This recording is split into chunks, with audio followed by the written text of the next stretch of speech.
तो सॉल्व करते हैं प्रश्नावली 3.1 का क्वेश्चन नंबर फर्स्ट, जिसमें हमको दे रखा है आफताब अपनी पुत्री से कहता है 7 वर्ष पूर्व मैं तुमसे 7 गुनी आयु का था, अब से 3 वर्ष बाद मैं तुमसे केवल 3 गुनी आयु का रह जाऊंगा। क्या यह मनोरंजक है? इस स्थिति को बीजगणितीय एवं ग्राफीय रूप में व्यक्त कीजिए। तो फ्रेंड्स, सबसे पहले क्या करते हैं, हम इस टाइप के जो भी क्वेश्चन होते हैं, जो क्वेश्चन का बेस होता है उसको क्या है, हम x और y दो चर द्वारा रिप्रेजेंट कर लेते हैं। तो फ्रेंड्स, इस क्वेश्चन का बेस क्या है कि वर्तमान आयु। इस क्वेश्चन का बेस क्या होगा? वर्तमान आयु। तो फ्रेंड्स, क्या करते हैं, हम हल स्टार्ट करते हैं। तो फ्रेंड्स, माना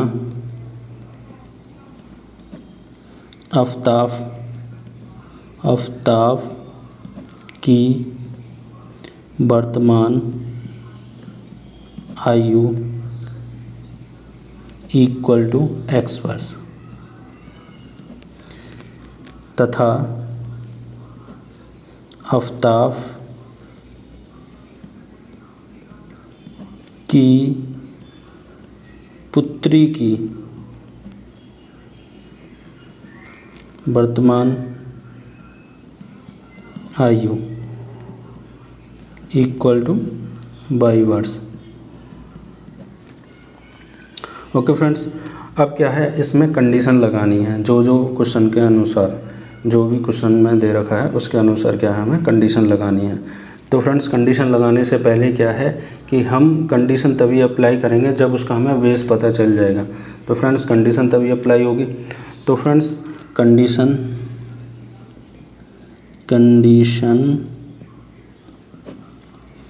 फर्स्ट, जिसको हम क्या बोलते हैं फ्रेंड्स, शर्त भी बोलते हैं, शर्त फर्स्ट है हमारी। तो फ्रेंड्स, इस शर्त फर्स्ट में दे रखा है कि 7 वर्ष पूर्व मैं तुमसे 7 गुनी आयु का था। तो फ्रेंड्स, हमें क्या है कि पहले 7 वर्ष पूर्व वाली आफताब और उसकी पुत्री की आयु निकाल लेनी है। तो 7 वर्ष पूर्व आफताब की आयु इक्वल टू x माइनस के 7 वर्ष। इसी प्रकार 7 वर्ष पूर्व आफताब की पुत्री की वर्तमान आयु इक्वल टू y माइनस के 7 वर्ष। अब फ्रेंड्स, इसमें आराम से हम क्या लगा सकते हैं, कंडीशन लगा सकते हैं। जैसा कि दे रखा है 7 वर्ष पूर्व मैं तुमसे 7 गुनी आयु का था। तो फ्रेंड्स, कौन था? आफताब था, अपनी पुत्री से। तो फ्रेंड्स, हम क्या करते हैं कि जब हम इक्वेशंस बनाते हैं तो उसका एक रूल होता है कि दोनों पक्ष क्या होने हैं, बराबर होने चाहिए, तब क्या है, इक्वेशंस बनता है। तो फ्रेंड्स, आफताब की आयु कितनी है? 7 वर्ष पूर्व की x माइनस के 7, और इसकी आयु को बराबर करने के लिए इसकी पुत्री से, तो हम क्या करेंगे, 7 का मल्टीप्लाई कर देंगे इसकी पुत्री की आयु में, तो y माइनस के 7। तो फ्रेंड्स, इसको सॉल्व कर लेते हैं हम। तो ये हो जाएगा x माइनस के 7 इक्वल टू 7y माइनस के 49। अब फ्रेंड्स, इस वाले पक्ष को इधर लेके आते हैं हम। तो ये हो जाएगा x माइनस 7 माइनस 7y, और ये क्या हो जाएगा प्लस 49 इक्वल टू 0। आगे सॉल्व करते हैं फ्रेंड्स। तो ये क्या हो जाएगा x माइनस के 7y, और ये फ्रेंड्स कितना हो जाएगा यहाँ से प्लस 42 इक्वल टू 0। तो ये आ गया हमारा फ्रेंड्स दो चर वाला रैखिक समीकरण योग फर्स्ट इक्वेशन आ गया, दो चर वाली। अब फ्रेंड्स, शर्त सेकंड।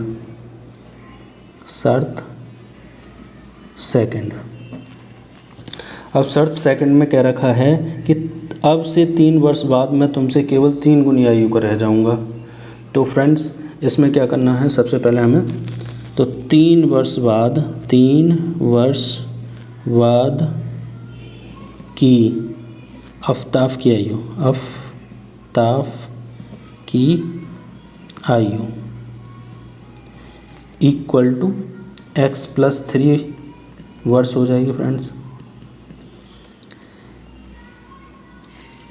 इसी प्रकार 3 वर्ष बाद की आफ़ताब की पुत्री की आयु इक्वल टू वाई प्लस 3 वर्ष। अब फ्रेंड्स शर्त के अनुसार इक्वेशन बना लेते हैं। अब से 3 वर्ष बाद मैं तुमसे केवल 3 गुनी आयु को रह जाऊंगा। तो फ्रेंड्स दोनों पक्षों को बराबर करने के लिए मेरे को क्या करना पड़ेगा, जो आफ़ताब की आयु है उसको उसकी पुत्री से बराबर करने के लिए उसकी पुत्री में मेरे को 3 से मल्टीप्लाई करना पड़ेगा। तो फ्रेंड्स ये क्या हो जाएगा, आपस में बराबर हो जाएंगे दोनों पक्ष। अब फ्रेंड्स मेरे को क्या करना है, इसको सॉल्व करना है। तो x प्लस के 3 इक्वल टू 3y प्लस 9, इस पक्ष को इधर लेके आया तो ये कितना हो जाएगा, x प्लस 3 माइनस के 3y माइनस के 9 इक्वल टू 0। तो फ्रेंड्स ये कितना है, x माइनस के 3y और माइनस के 6 इक्वल टू 0। तो ये क्या है फ्रेंड्स, ये दूसरा इक्वेशन है हमारा 2 चर वाला रैखिक समीकरण युग्म का। अब फ्रेंड्स क्या है, इन दोनों इक्वेशन से हम क्या निकालेंगे, x और y के मान निकालेंगे, क्योंकि हमने क्या है ये बीजगणितीय रूप में तो रिप्रेजेंट कर दिया है। ये एक हमारा क्या है, एक इक्वेशंस आया है और दूसरा इक्वेशंस ये आया। अब हमको क्या है फ्रेंड्स, ग्राफीय रूप में भी रिप्रेजेंट करना है इन रैखिक समीकरण युग्म को। तो फ्रेंड्स सबसे पहले क्या है, x और y के हमको क्या है मान निकालने हैं। तो फ्रेंड्स मैं यहाँ पर फर्स्ट इक्वेशन लिख लेता हूँ और यहाँ आपका सेकंड इक्वेशन, और इनके क्या है हमको मान निकालने हैं। तो फ्रेंड्स फर्स्ट इक्वेशन हमारा क्या है कि x minus 7y plus 42 equal to 0, और दूसरा क्या है friends x minus 3y minus के 6 इक्वल टू 0। तो फ्रेंड्स x की जब मैं y की वैल्यू निकालूंगा यहाँ से, तो ये कितना हो जाएगा, y equal to x plus 42 बटे 7। इसी प्रकार यहाँ भी मैं y की वैल्यू निकालता हूँ, y इक्वल टू कितना हो जाएगा, x माइनस के 6 बटे 3। वो कैसे हो जाएगा फ्रेंड्स, क्योंकि मैं यहाँ से 3y को इधर लेके जाऊँगा तो x माइनस के 6 इधर रह जाएगा और 3y प्लस में उधर चला जाएगा आपके राइट साइड में। इसी प्रकार इसमें होगा फ्रेंड्स कि यहाँ पर x प्लस 42 रह जाएगा और यहाँ 7y दूसरी तरफ चला जाएगा। जब मैं y का वैल्यू निकालूंगा तो y इक्वल टू क्या हो जाएगा, x प्लस 42 अपॉन 7। अब फ्रेंड्स मेरे को क्या है यहाँ पर वैल्यू निकालनी है। तो फ्रेंड्स मैंने क्या किया, ये वैल्यू मैंने यहाँ निकाली इस वाले पक्ष में। x इक्वल टू 0 रखा तो y की वैल्यू कितनी आ जाएगी फ्रेंड्स, 6 आ जाएगी। वो कैसे आ जाएगी, क्योंकि फ्रेंड्स मैंने जब यहाँ पर 0 पुट किया तो यहाँ 42 अपॉन 7 रह जाएगा। तो 7 से ये कितने बार कटेगा, 6 टाइम, तो 6 आ गया।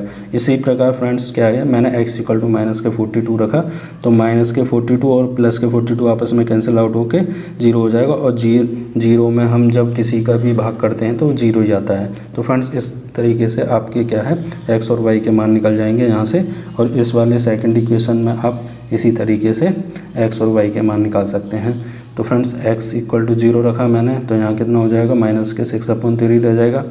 तो अब मैंने इसको सॉल्व किया तो कितना आ जाएगा, माइनस के 2। इसी प्रकार यहाँ पर क्या है, x इक्वल टू 6 रखा मैंने, तो x इक्वल टू 6 रखा तो 6 मतलब 6 प्लस का है 6 माइनस का, ये दोनों आपस में कैंसिल आउट हो जाएंगे तो 0/3 हो जाएगा। तो 3 का मल्टीप्लाई 3 का मैंने भाग 0 में किया तो मेरे को क्या मिलेगा, 0 ही मिलेगा। तो फ्रेंड्स इस तरीके से हमने क्या है दोनों इक्वेशन से x और y के मान निकाल लिए हैं। अब इनकी मदद से हमको क्या है इन दोनों इक्वेशंस को ग्राफ पर रिप्रेजेंट करना है। तो फ्रेंड्स करते हैं ग्राफ पर रिप्रेजेंट। तो फ्रेंड्स इन दोनों रेखाओं को ग्राफ पेपर पर रिप्रेजेंट करते हैं। तो रिप्रेजेंट करने से पहले क्या है फ्रेंड्स, मैंने x और y के मान निकाल लिए हैं दोनों रेखाओं के। तो फ्रेंड्स सबसे पहले क्या है कि मैं क्या है एक बड़ा खाना बराबर, जिससे मेरे को मदद मिले मतलब इनको ग्राफ पेपर पर ड्रॉ करने में। तो सबसे पहले क्या करूँगा मैं कि एक बड़ा खाना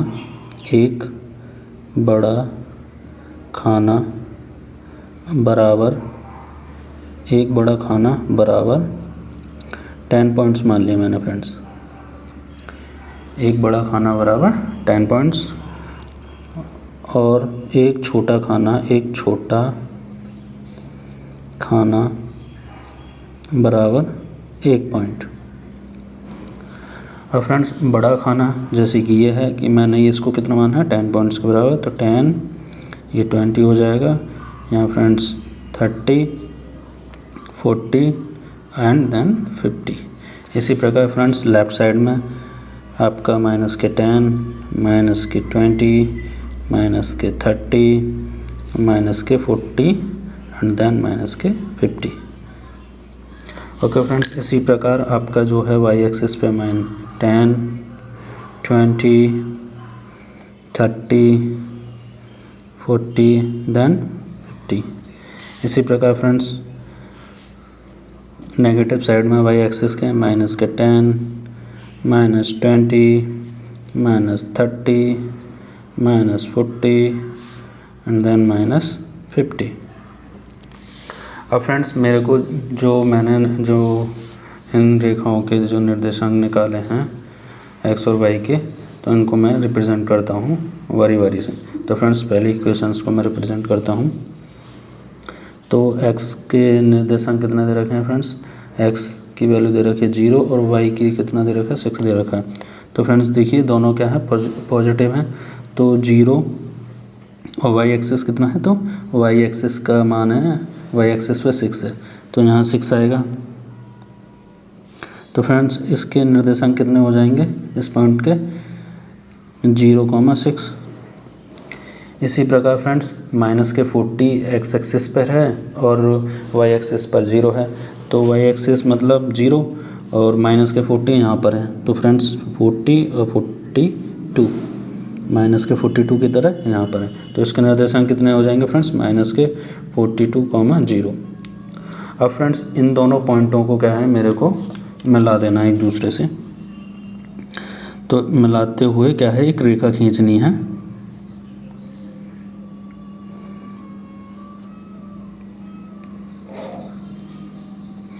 और फ्रेंड्स ये रेखा कौन सी है, x - 7y + 42 = 0। अब फ्रेंड्स मेरे को दूसरी रेखा का भी ग्राफ खींचना है, जिसमें x की वैल्यू कितनी दे रखी है मेरे को 0 दे रखी है और y की -2।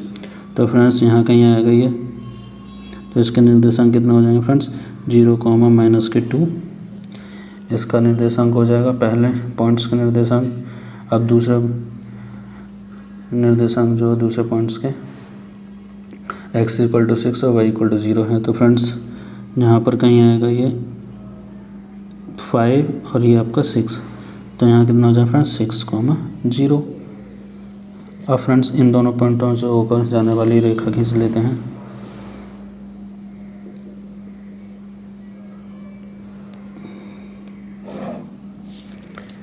अब फ्रेंड्स इस रेखा का समीकरण लिख देते हैं, x - 3y - 6 = 0।